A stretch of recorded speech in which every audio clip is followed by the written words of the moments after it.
I met a gypsy.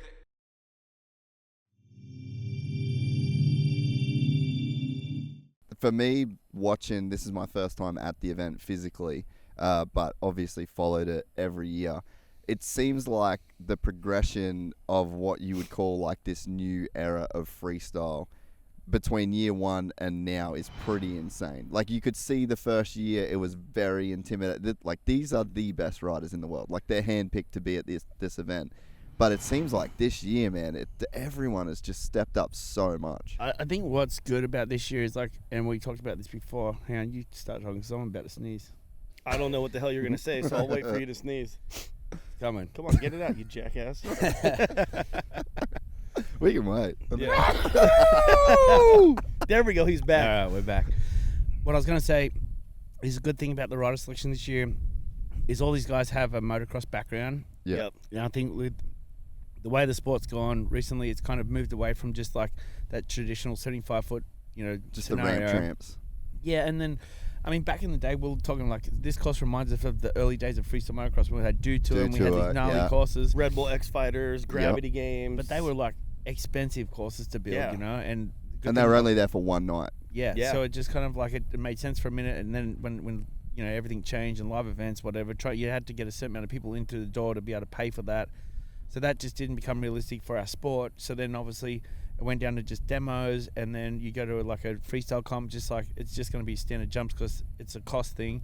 So to have a course built like this, it's stayed here, it's now in its fourth year, it's evolved so much in 4 years, and the level of riders come out here, you couldn't invite every good freestyle rider because you're probably putting a lot of them in danger, But yeah. I think there's still arguably a lot of people that would come here and crush it, but and go off what you said, like 100%. Some of the world's best riders here on free riding and to be able to get over this course and to see all of them out there is awesome. But obviously, Vicky's crushing it. Like where she jumps and she just whips it flat, and I'm like, damn, that's a chick. I'm like, oh, it's insane. It's so crazy.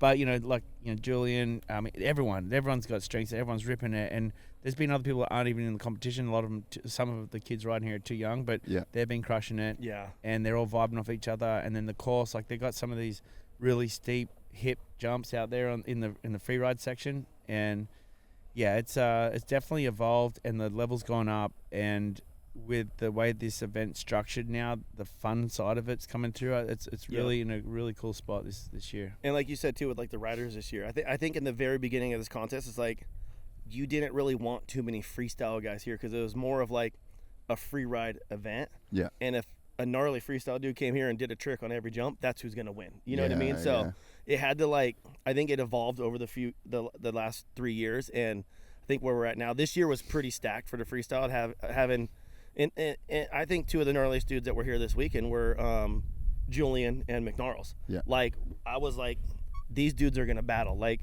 if Julian does something, McCarty's gonna do it. If McCarty does it, Julian's gonna do it. And with McCarty getting hurt, ended up breaking his pelvis and his femur. He already had surgery.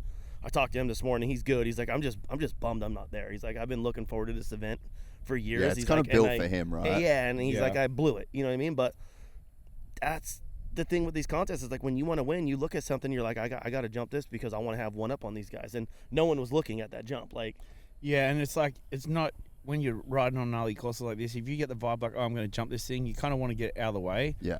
But on the other side of it is you could wait because you might not need it. It's like a chess game, but your chess game is like literally your health and safety for the rest of your life. So it's like, it's gnarly. He was feeling it in hindsight. He was trying something that had never been done yet, and I think he probably could have waited a little bit and just processed it and maybe thought about, is the jump before it's set up right? Am I going to get enough power? I mean, now we know the answer to that question. See, that's us adult. That's us older adult talking. Gentlemen. But when we were in our prime and our contest days, I would look at something and I'm like, I want to jump this, and then I'd like go to turn to look at something else. I'm like, I can't stop thinking about this. I need to tackle this, and then I can move on to that. You know what I mean? So I get where McNarls is coming from. He wants to win, so he's like, I'm going to jump this, and it's easy to sit here and say later on when we're in our 40s, like, oh, you should have waited. But would we have waited? Fuck no, we wouldn't have waited. Like, we're going for it. Like, we're taking that risk, and that's the risk we all take, that we all know every single day when we get on our bikes. So at the end of the day,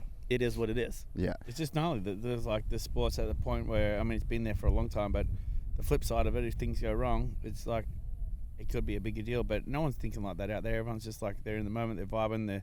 The course is built really well. It's safe. Like there was everything there. Like he gave it everything his bike had to get over that jump, and it was just 3 or 4 feet too short. Yeah, he was really close to pulling off. And there was a pretty good headwind off and on going when he was taking test runs, and yeah, it is what it is. You know what I mean? Stuff happens. It's motorcycles, and at least he got his crash on camera. You know, like it sucks when you have a really gnarly crash and nobody gets it. I've seen so many angles of this crash, and I'm not stoked, but like it's gonna be cool to see when he actually posts it and tell his story of like, you know what I mean? Yeah. So, I asked him this morning. I'm like, hey, I got a couple clips. You want to see it? He's like, nah. He's like, they want me to wait to post it anyway. So he's like, I don't even want to see it right now. He's like, hit me up next week. And the flip side of it is, if he makes that jump yesterday, that shit is going heavily viral. Yes. I mean, that's what it was.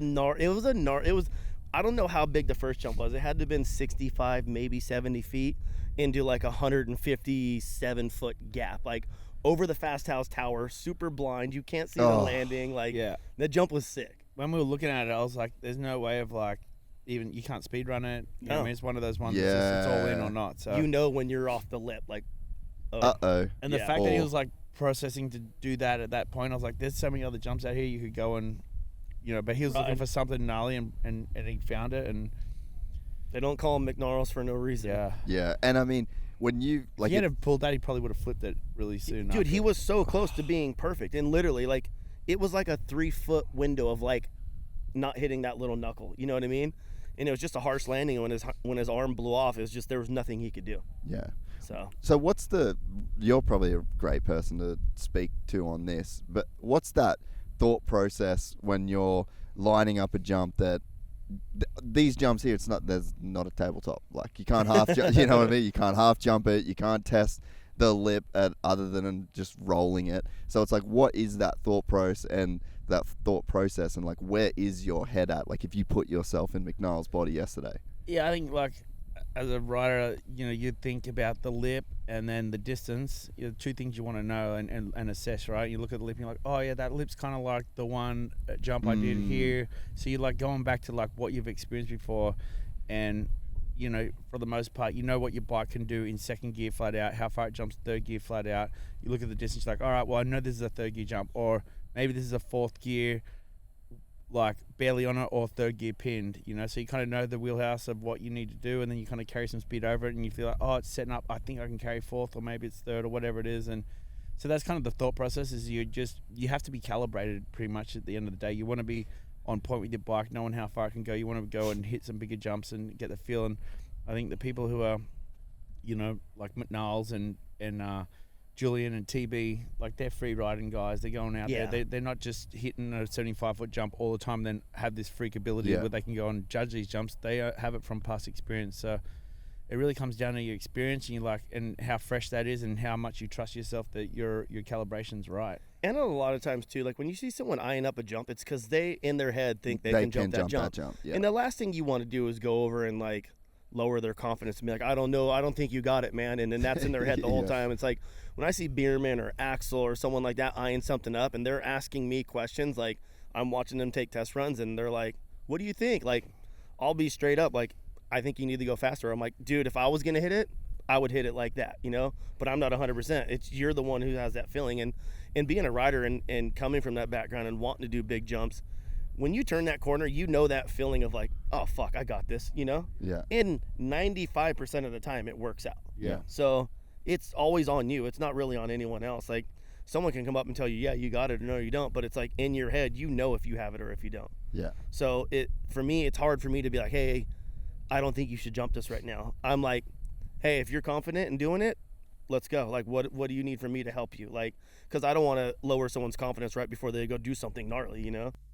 We're excited to announce the launch of our new membership site, gypsytales.com, packed with exclusive content and perks that you won't find anywhere else. This is your chance to become a part of the Gypsy Gang. And as a special bonus, if you sign up to an annual membership, you'll be entered into the draw to win our custom-built TC125. Gypsy Gang.